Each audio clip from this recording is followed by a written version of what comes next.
কাকদি এবং মোসনা union BNP, যুব দল, ছাত্র দল, স্বেচ্ছাসেবক দল সহ মহিলা দল সহ বিভিন্ন অঙ্গ সংগঠনের উদ্যোগে আয়োজিত আজকের ইফতার মাহফিল ও দোয়ার অনুষ্ঠান পূর্ববর্তী আলোচনা সভার সংগ্রামী সভাপতি, আমাদের গোহালা ইউনিয়ন বিএনপির সংগ্রামী আহ্বায়ক, আমাদের মাঝে উপস্থিত বকশিদপুর উপজেলা বিএনপির বিভিন্ন পর্যায়ের সম্মানিত নেতৃবৃন্দ, আমার সামনে উপস্থিত এই তিন ইউনিয়নের বিভিন্ন পর্যায়ের সম্মানিত নেতৃবৃন্দ, সবাইকে জানাই আমি আমার ব্যক্তিগত পক্ষ থেকে এবং এদেশের মা মাটি ও মানুষের নেত্রী, তিনবারের সাবেক প্রধানমন্ত্রী দেশ নেত্রী বেগম খালেদা জিয়া এবং আগামীর বাংলাদেশ, আগামীর রাষ্ট্রনায়ক বিএনপির ভারপ্রাপ্ত চেয়ারম্যান জনাব তারেক রহমানের পক্ষ থেকে সংগ্রামী শুভেচ্ছা এবং বিপ্লবী অভিনন্দন। প্রিয় বন্ধুরা আমার, আজকে আমরা একটি কঠিন সময়ের মধ্য দিয়ে আজকের আমাদের এই ইফতার মাহফিল অনুষ্ঠিত হতে যাচ্ছে। দীর্ঘ 17-18 বছর এদেশে যে ফেসিবাদ আমাদের ঘাড়ের উপরে চেপে বসেছিল, তাদের পতন হয়েছে ঠিকই, কিন্তু তাদের প্রেতাত্মারা কিন্তু এখনো আমাদের মাঝে রয়ে গেছে। বন্ধুরা আমার, আমি শুধু আপনাদের উদ্দেশ্যে একটি কথা বলবো, সেটা হলো মহান রাব্বুল আলামিনের অশেষ কৃপা এবং এদেশের ছাত্র জনতার গণ অভ্যুত্থানের মধ্য দিয়ে বিগত 5ই আগস্ট এদেশের ফ্যাসিস্ট সরকার পালিয়ে গেছে। এদেশের ফ্যাসিস্ট সরকার পালিয়ে গেছে তাদের হাজার হাজার নেতা কর্মীদের বিপদে ফেলে। এদেশের ফ্যাসিস্ট সরকার পালিয়ে গেছে শুধু তাদের একটি পরিবারকে নিয়ে।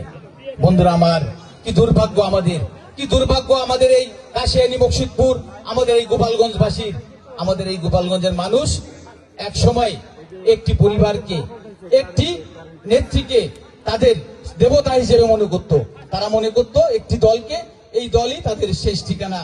কিন্তু কি দিয়েছে বিনিময়ে আপনারা দেখেছেন একজন নেত্রী যে 3 বার এদেশের বিনা ভোটে 3 বার প্রধানমন্ত্রীর স্বাদ নিয়েছেন, কিন্তু সে তার নেতা কর্মীদের ফেলে আজকে পালিয়ে গেছেন।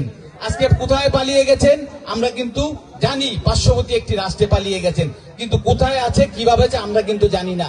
তিনি কি বন্দী হিসেবে আছেন নাকি তিনি, আজকে আমি গাড়িতে আসার সময় একটা অনলাইন পত্রিকায় দেখছিলাম শেখ হাসিনার অবস্থান কোথায়। আমরা সকলেই জানি, আমাদের বিভিন্ন পত্রপত্রিকায় আমরা দেখেছি যে শেখ হাসিনার অবস্থান ভারতে, আমাদের পার্শ্ববর্তী রাষ্ট্র ভারতে। কিন্তু তিনি কি মুক্ত ভাবে আছেন না গ্রেফতারি ভাবে আছেন, এটা কিন্তু আমরা কেউ জানি না। আজকে আমি ওই অনলাইনে দেখলাম তিনি বোধহয় মুক্ত ভাবে নেই, কারণ শেখ হাসিনা যতদিন বাংলাদেশের প্রধানমন্ত্রী হিসেবে ছিলেন, উনি কিন্তু ওনার মনে যা বলেছেন, উনি কিন্তু সবসময় কথা বলতেন। উনি কিন্তু ওনার মনে যা চেয়েছে, উনি কিন্তু আমাদেরকে, এদেশের মানুষকে, এদেশের 18 কোটি মানুষকে কিন্তু উনি পূজা হিসাবে ট্রিট করতেন, উনি নিজেকে এদেশের মালিক হিসাবে ট্রিট করতেন। কিন্তু আজকে দেখেন কি ভাগ্যের কি নির্মম পরিহাস, আমাদের প্রিয় নেত্রী, এদেশের 3 বারের সাবেক প্রধানমন্ত্রী দেশ নেত্রী বেগম খালেদা জিয়া এমন একজন নেত্রী, যে নেত্রী জীবনে কোনোদিন কোন রাজনীতিতে পরাজয় বরণ করেনি, যে নেত্রী যত নির্বাচনে দাঁড়িয়েছেন, যে কয়টি আসনে নির্বাচনে উনি দাঁড়িয়েছেন, প্রতিটি আসনেই কিন্তু এদেশের মানুষ ওনাকে বিজয়ী করেছেন। এমন নেত্রীকে একটি মিথ্যা মামলা দিয়ে 2 বছর কারাগারে অন্তরীণ রেখেছেন। আপনাদের দোয়ায় আমাদের প্রিয় নেতা বিএনপির ভারপ্রাপ্ত চেয়ারম্যান জনাব তারেক রহমান দীর্ঘ 17-18 বছর এদেশের জনগণকে নিয়ে, এদেশের আবাল বৃদ্ধ জনগণকে নিয়ে, এদেশের ছাত্র সমাজকে নিয়ে, এদেশের যুব সমাজকে নিয়ে গণতন্ত্রের জন্য আন্দোলন করেছেন, এদেশের মানুষের মুক্তির জন্য আন্দোলন করেছেন। বিগত 3টি নির্বাচনে আমরা এখানে যারা আছি, আমরা কি কেউ কোনো ভোট দিতে পেরেছি? আমরা কেউ ভোট দিতে পারিনি। কিন্তু আমাদের প্রিয় নেতা জনাব তারেক রহমান বিদেশের মাটিতে বসেও এদেশের মানুষের গণতান্ত্রিক অধিকার, ভোটের অধিকার, ভাতের অধিকার ফিরিয়ে দেওয়ার জন্য দীর্ঘদিন আন্দোলন সংগ্রাম করেছে। বন্ধুরা আমার, এদেশের ছাত্র জনতার গণ অভ্যুত্থানের মধ্য দিয়ে বিগত 5ই আগস্ট ফ্যাসিস্ট হাসিনা পালিয়ে গেছেন। শেখ হাসিনা পালিয়ে গেছেন ঠিকই, কিন্তু তার বেতাত্তারা, তার দোসররা এখনো দেশের মাটিতে বসে বিভিন্ন ধরনের দেশ বিরোধী ষড়যন্ত্র করছে। পার্শ্ববর্তী দেশেও তারা দেশ বিরোধী ষড়যন্ত্র করছে।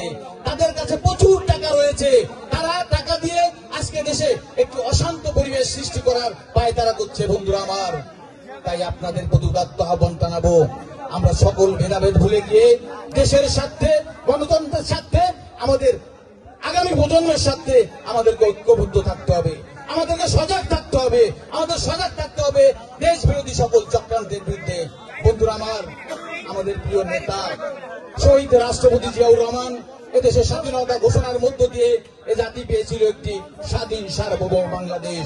আমাদের প্রিয় নেত্রী দেশনেত্রী বেগম খালেদা জিয়া দীর্ঘ 9 বছর স্বৈরাচারের বিরুদ্ধে আন্দোলন সংগ্রাম করার মধ্য দিয়ে তিনি এদেশের মানুষকে উপহার দিয়েছিলেন একটি সংসদীয় গণতন্ত্র।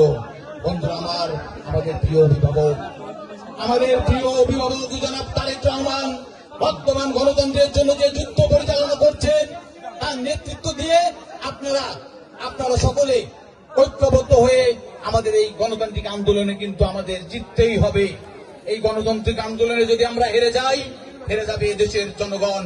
এই গণতান্ত্রিক আন্দোলনে যদি হেরে যাই, হেরে যাবে দেশের ছাত্র সমাজ।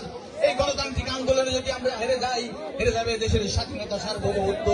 বন্ধুরা আমার, তাই সকল ভেদাভেদ ভুলে গিয়ে দেশের স্বার্থে, আমাদের উত্তরাধিকারের স্বার্থে কিন্তু বর্তমান চলমান এই আন্দোলনকে আমাদের সফল করতে হবে।